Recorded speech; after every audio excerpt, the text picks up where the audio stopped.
નમસ્કાર મિત્રો, જય શ્રી કૃષ્ણ, જય માતાજી, હર હર મહાદેવ. કેમ છો બધા? સ્વાગત છે તમારું અમારા યુટ્યુબ ચેનલની અંદર. અને આજે વાર છે સોમવાર અને આજે છે સોમવતી અમાસ. બહુ મોટો દિવસ છે આજે. તો ખાસ બધા લોકોએ પિતૃઓને પાણી રેડવા પીપળે અને અલગ અલગ જગ્યાએ જે આપણે રેડીએ છીએ ગામડે તો ખાસ ખીજડે અને બાવળ ઉપર ને ધરાવ ઉપર ને બધા અલગ અલગ જગ્યાએ બધા રેડતા હોય છે. પણ આપણે અહીંયા શહેરમાં એટલી બધી સુવિધા ન હોય, પણ આપણે પીપળે પાણી રેડવા આપણા પિતૃઓ માટે જવું જોઈએ. તો આજનો બહુ શુભ દિવસ છે સમસ્ત પિતૃઓ માટે. તો બધાએ પરિવાર સાથે આજના દિવસે એક ખાસ આ માટે જવું જોઈએ. શહેરમાં તો અત્યારે અમે 5:30 ગયા હતા, અત્યારે તો સમય ઘણો થઈ ગયો છે. અમે વહેલા ગયા હતા 5:30, ત્યારે પણ એટલી બધી ટ્રાફિક. લોકોમાં થોડીક જાગૃતિ છે આ બાબતમાં, તો બહુ સારી વાત છે. એટલે આ બાબતમાં બધાએ ખાસ આપણા હિન્દુના દીકરાએ પિતૃઓ માટે એટલું તો કરવું જ જોઈએ કે આપણે વર્ષમાં એક વખત જે સોમવતી અમાસ આવે છે અને હવે પાછા બધા શ્રાદ્ધના કર્મ બધા ચાલુ થશે, પણ આજના દિવસે તો ખાસ પિતૃઓને મોક્ષ મળે એ માટે જવું જોઈએ. તેની કૃપા આપણા ઉપર બહુ સારી મળે છે. તો એનું તો આખું વર્ણન કરવું બહુ અલગ છે. ક્યારેક સમય મળશે કે પિતૃઓની કૃપા આપણને ક્યાં ક્યાં ને કેવી રીતે મળે છે અને આપણને એનાથી શું મળે છે, પિતૃઓ આપણને શું આપે, એનું પણ ઘણા બધા અર્થો છે. તો ખાસ આજના દિવસે બધા જજો અને પિતૃઓને પાણી રેડવું. ખાસ એટલા માટે ગઈકાલે મેં જે પ્રશ્ન પૂછ્યો હતો આના ઉપર જ હતો, તો એનો જવાબ પણ આ જ રીતનો છે. તો સારું, ચાલો તો પહેલાં તમને હું મારા પહેલાં મંદિરના આજના દર્શન કરાવું. અત્યારે જો ભગવાનની પૂજા મારે થઈ ગઈ છે અને અત્યારે વાગ્યા છે 7:45 થઈ ગયા છે. અમે તો લોકો બધા વહેલા ગયા હતા. જે આસ્થાબેન સૂતા છે, બીજું કોઈ તો અમે બધા કામકાજમાં પોતાના લાગેલા છીએ. નાસ્તા પાણી કરીને મારે જવાનું છે પાછું. ગઈકાલે જ્યાં રાંદલ હતા તો ત્યાં અત્યારે જવાનું છે અને એ તો છે કામરેજની નજીક છે. તો ચાલો આવીને મળીએ, નાસ્તા પાણી કરીને નીકળીએ. નાસ્તામાં તો જો અત્યારે ભાખરીનું બનાવ્યું છે, ભૂખ લાગી હતી ફૂલ, એટલે ભાખરી બનાવી છે, નથાણું, ચા, ઘી. તો ચાલો બધા નાસ્તા પાણી કરવા માટે. કૃષ્ણ, કેમ છો? કેમ છે મારી યુટ્યુબ ફેમિલી? બસ જો અત્યારે તો 9:30 થઈ ગયા છે, 9:45. પણ અમે આજે અમારો નાસ્તો તો કરવાનો નથી. પ્રદીપ ને ધવલભાઈ નાસ્તો કરીને જ્યાં સોમવાર અમાસ છે અમારે. મારે મમ્મી એકટાણું છે, મમ્મી તો શાક સુધારે છે. મમ્મી જય શ્રી કૃષ્ણ. જય શ્રી કૃષ્ણ બધાને મારા જય શ્રી કૃષ્ણ. સોમવતી અમાસ છે એટલે આજે હા મમ્મી એકટાણું કરવાનું છે. હા, તો શેનું શાક? દૂધીનું બનાવવાનું. દાળ ભાત ને હા એ તો ભાઈ રમાય.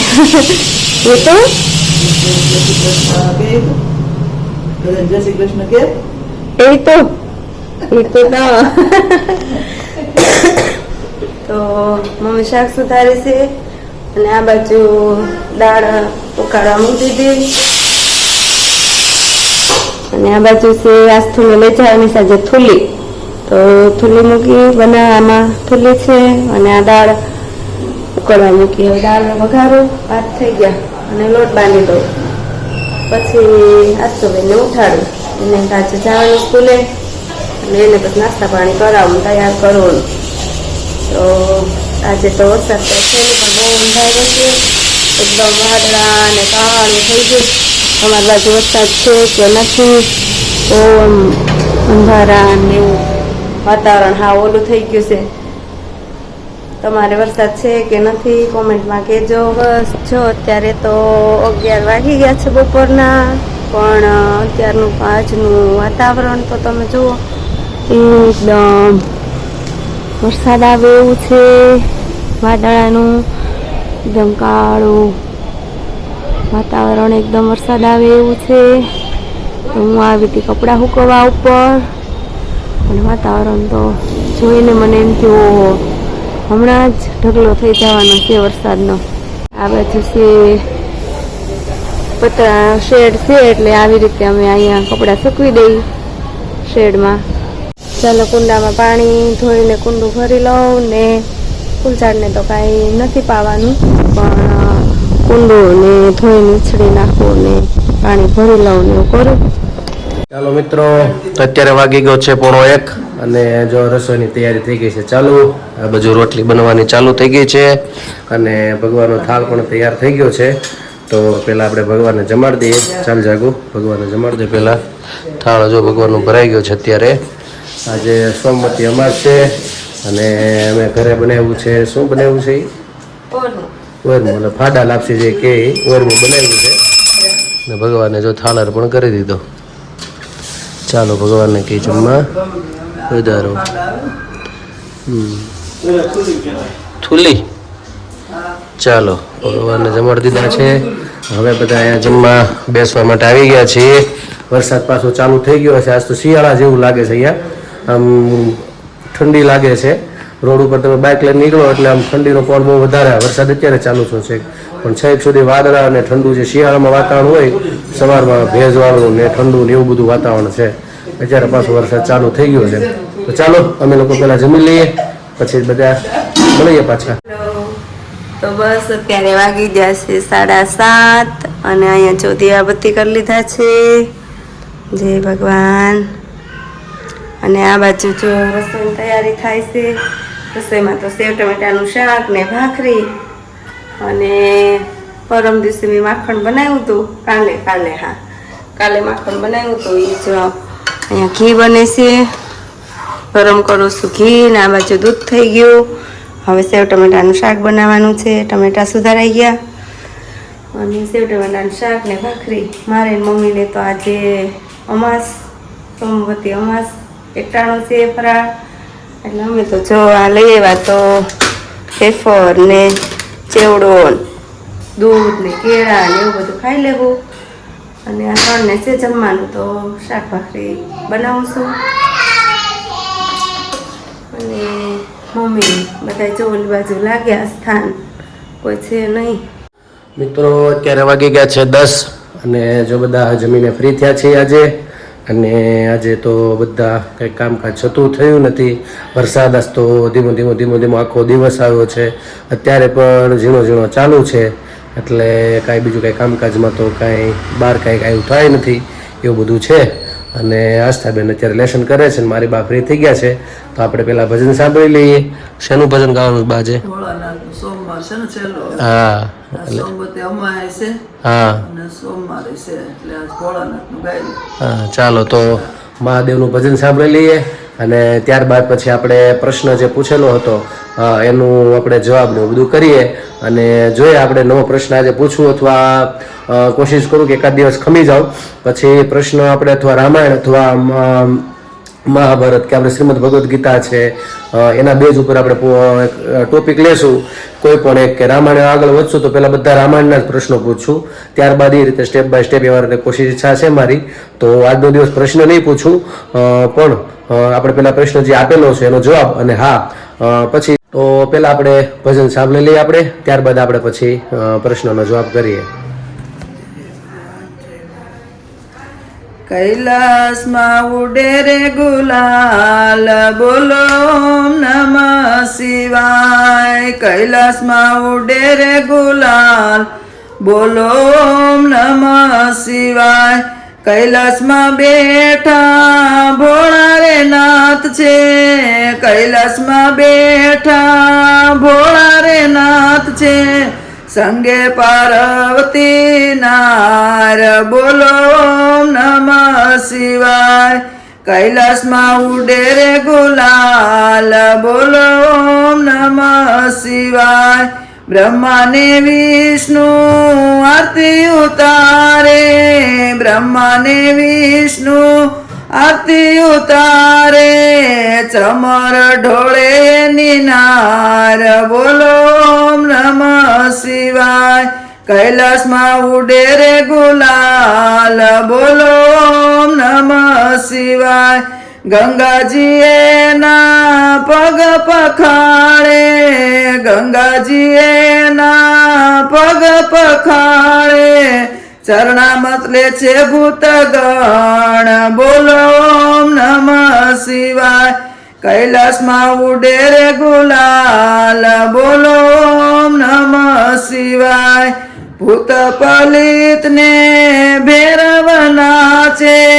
ભૂત પલિત ને ફેરવના છે નાચે છે દેવો તમામ બોલો ઓમ નમઃ શિવાય કૈલાસમાં ઉડે રે ગુલાલ બોલો ઓમ નમઃ શિવાય ભાવથી રે ભક્તો ગુણલા રે ગાતા ભાવથી રે ભક્તો ગુણલા રે ગાતા પલમાં રે પાપ મટી જાય બોલો ઓમ નમઃ શિવાય કૈલાસમાં ઉડે રે ગુલાલ બોલો ઓમ નમઃ શિવાય કૃષ્ણ કનૈયા લાલ કી જય મિત્રો બસ મારી પાસે સારું એવું તમને ભજન સંભળાયું. આશા રાખું છું કે તમને બધાને ગમશે. અને આજે તો બસ ઘરે ને ઘરે હતા, બીજું કાંઈ કામકાજ બહુ હતું નહીં. નાના મોટા કામ હતા એ પતાવ્યા. વરસાદના લીધે બીજા એક બે કામ કાંઈ પતા નથી. વરસાદ સતત ચાલુ છે અને પાછો ફરીથી ગવર્મેન્ટનો મેસેજ આવ્યો છે કે ભાઈ ભારેથી અતિ ભારે વરસાદ થવાની શક્યતા છે. તો એવું બધું આગાહી આપેલી છે. હવે જોઈએ શું છે એ. પણ વરસાદ તો ચાલુ છે, એક ધારો ઝીણો ઝીણો આવ્યા જ કરે એવું બધું છે. પણ આપણે ગઈકાલે મેં તમને પ્રશ્ન પૂછ્યો તો આપણે એની ઉપર આગળ વધીએ. તો ગઈકાલે જે પ્રશ્ન હતો કે ભાઈ શ્રાવણ મહિના છેલ્લા સોમવારે આપણે જે કહીએ મતલબ તો છેલ્લા દિવસે કે જેને આપણે અમાસ કહીએ છીએ, ભાદરવી અમાસ પણ બોલીએ છીએ, તો તે દિવસે શું કરે છે બધા લોકો, કર્મ શું કરે છે? તો ઘણા લોકોએ બહુ સારો જવાબ આપ્યો છે અને બધાનો જવાબ પણ સાચો છે. જે આપણે ત્યારે દિવસે પીપળાને પાણી રેડવા પણ જઈએ છીએ પિતૃઓ માટે. તે દિવસે આપણા પિતૃઓ ત્યાં પાણી પીવા માટે, સમસ્ત પિતૃ જેને આપણે કહીએ ભાઈ પિતૃઓની અમાસ કહીએ અથવા ભાદરવી અમાસ બોલીએ છીએ, તો તે દિવસે આપણા પિતૃઓ બધા પાણી પીવા પીપળા આવે છે. અને આમ તો નિયમ એવો છે કે 12 અને 13ના દિવસે જમીન ઉપર જે નાના નાના ધરો હોય, આવું બધી જગ્યા હોય, ખડ ને એવું, ત્યાં પાણી પાવામાં આવે છે. જે બાળા ભોળા લોકો હોય, મતલબ જે નાનું બાળકો હોય અને મૃત્યુ પામ્યું હોય તો આપણે એને જમીનમાં દાટીએ. અમુક 27 મહિના સુધીનું બાળકો હોય તો એવું શાસ્ત્ર કહે છે, ગરુડ પુરાણ. તો એ બાળકને આપણે આમ ચમચીથી ન પાઈ શકીએ એટલે આપણે એને જમીનમાં જળથી પાવવું પડે છે. તો 12 ને 13ના દિવસે આવી રીતે લોકો કરે છે. અને અમાસના દિવસે આપણે જેમ ખ્યાલ છે એમ કે બધા લોકો પીપળે પાણી, આપણે સમસ્ત પિતૃ જેને આપણે જાણતા નથી અજાણતા. તો આનો અર્થ એ છે કે સૌથી પહેલા તો આપણને પિતૃદેવ આપે શું? તો પિતૃદેવ શાસ્ત્ર એવું કહે છે કે સંતતિ, સંપત્તિ અને સન્મતિ આ પિતૃ પાસેથી મળે. સૌથી પહેલા સંપત્તિ, આપણા પિતૃ છે એ પિતૃ નારાયણ તરીકે ઓળખાય છે. પિતૃ નારાયણ ક્યારે? આમ તો શાસ્ત્રમાં એવું પણ લખ્યું છે, ઘણા લોકો અમને એવું પણ કહે અથવા આપણે સાંભળેલું છે કે પિતૃ નડે. પિતૃ દિવસ કોઈ દિવસ નડતા નથી. પણ શાસ્ત્ર એવું કહે છે કે પિતૃઓની ઈચ્છા એવી હોય કે મારા જે બાળકો છે મારી પાછળ વર્ષે 2 વર્ષે 5 વર્ષે એકાદી વાર પિતૃ કાર્ય કરે. એને આનંદથી પણ ઈચ્છા હોય છે. નડે ને આપણે કરીએ એવું શાસ્ત્રમાં ક્યાંય લખેલું નથી, પણ કરવું જોઈએ, આનંદથી કરવું જવું. શાસ્ત્ર ગરુડ પુરાણની અંદર લખેલું છે કે પિતૃ કાર્ય કરવું જોઈએ આનંદથી, પણ વર્ષે 2 વર્ષે જ્યારે સમય મળે ત્યારે આવા કર્મ કરવા જોઈએ, જેનાથી આપણે સંતતિ, આપણા વંશનો વેલો આગળ વધારે છે, એમાં પિતૃના આશીર્વાદ મળે છે, સંપત્તિ પણ આપે છે અને સાથે સાથે સન્મતિ એટલે સારી બુદ્ધિ પણ વિકાસ થાય છે. આવનારી પેઢી છે એ શુદ્ધ બુદ્ધિ વાળી થાય. એટલા માટે આ બધું આપણે પિતૃ પાસેથી મળે. આપણે સાદી ભાષામાં સમજાવું કે આપણે પિતૃ નારાયણ બોલીએ. ભગવાન જ્યારે પિતૃ હોય ને એ નારાયણની સભામાં એનો વાસ હોય છે. નારાયણ ભગવાન બેઠા હોય, આપણે ભગવાન વિષ્ણુ, એની સભામાં એનો વાસ હોય છે. તો હવે સીધી સાદી વસ્તુ છે, આપણે ખાલી 2 ધારાસભ્ય નારાયણ ઓળખતા હોય અને તો આપણે 2 ફૂટ ઊંચા હાલીએ ને કે મારું કામ થઈ જશે. અહીંથી આપણે કંઈ ગાંધીનગર કામ કરાવવું હોય તો ભાઈ હું ધારાસભ્યને ઓળખું છું, મારું કામ થઈ જશે. આપણું કોઈ સંબંધી બેઠું હોય ધારાસભ્ય કે ભાઈ આપણું એક આ ફાઇલ કરાવવાની છે પાસ, તો થઈ જાય. એમ આપણે એટલો જો ગર્વ હોય છે તો આપણા પિતૃઓ આપણે નારાયણની સભામાં બેઠા હોય છે. તો આપણે કંઈક એવી ઈચ્છા જાગૃત કરીએ કે હે પિતૃદેવ, મારી આ ઈચ્છા છે, અમારા કર્મ, અમારા ઘરની, પરિવારની, કુટુંબની એ પૂર્ણ કરજો. હું મારી ઈચ્છા પ્રમાણે હું તમારું આ કર્મ કરી, પિતૃ કાર્ય કરીશ. જેને આપણે નારાયણ બોલીએ છીએ. તો આ કર્મ કરવાથી એ રાજી થાય છે અને આપણા જે કામ છે પૂર્ણ કરાવે છે. તો આવી રીતે પિતૃઓને પૂજવા જોઈએ. બાકી હવે જે ભાદ્રપદ મહિનો આવશે, હમણાં શ્રાદ્ધ પક્ષ ચાલુ થશે, તો પિતૃઓ ક્યારે ત્યાંથી તો એક દિવસ માટે જ ચંદ્રલોક, હા પેલા તો પિતૃલોકનો વાસ ચંદ્રલોકની અંદર બતાડ્યો છે. તો એ ક્યારેક કેવી રીતે આવે છે, એની સાયકલ કેવી છે આખી મારી પાસે લખેલું છે શાસ્ત્રનું.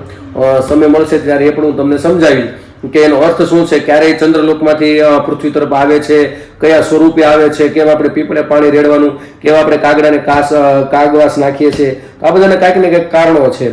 તો આપણી ફરજ બને છે કે આ પર્યાવરણ પ્રકૃતિને સંભાળવાનું કામ મુખ્યત્વે આપણે જે કર્યું છે એ પ્રકૃતિને સંભાળવાનું કામ છે. જે આપણે રેડીએ છીએ અને સૌથી વધારે પીપળો અને વૃક્ષ છે એ આપણને ઓક્સિજન આપે છે સૌથી વધારે.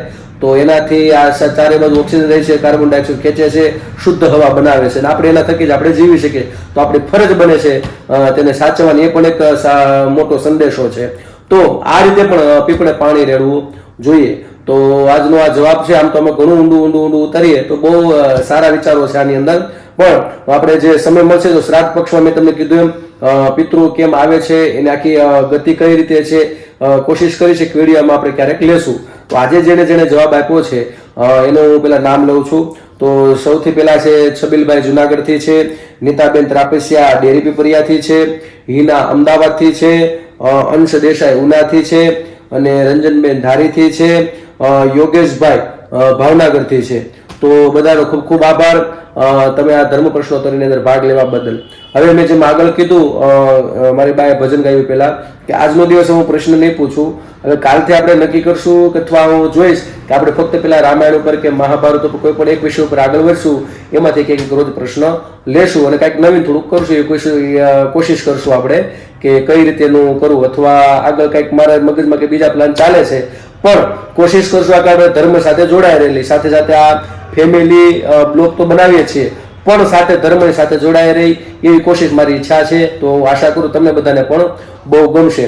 તો બસ હવે મારા બ્લોગને અહીંયા વિરામ આપું છું, કારણ કે આજે પ્રશ્ન મેં પૂછવાનો નથી પણ મારા બ્લોગને હું વિરામ આપું છું. કાલે ફરી મળીશું નવી મસ્તી સાથે, નવી વાતો સાથે. તો અમારી ચેનલને તમે લાઈક કરજો, શેર કરજો, સબસ્ક્રાઇબ કરો. કોમેન્ટમાં તમારો જવાબ આપજો. જો તમે નવા છો અમારી ચેનલ ઉપર તો સબસ્ક્રાઇબ કરવાનું ન ભૂલતા હો. અને હા, અમારા બેન કેવા લાગે છે એ પણ કોમેન્ટમાં કહેજો. અંદર રૂમમાં રમતા તેનો ચાંદલો જો કેવી લાગે છે. તો ઠીક છે, ચાલો મળીએ કાલે પાછા ફરીથી સારી વાતો સાથે. આવજો. જય શ્રી કૃષ્ણ.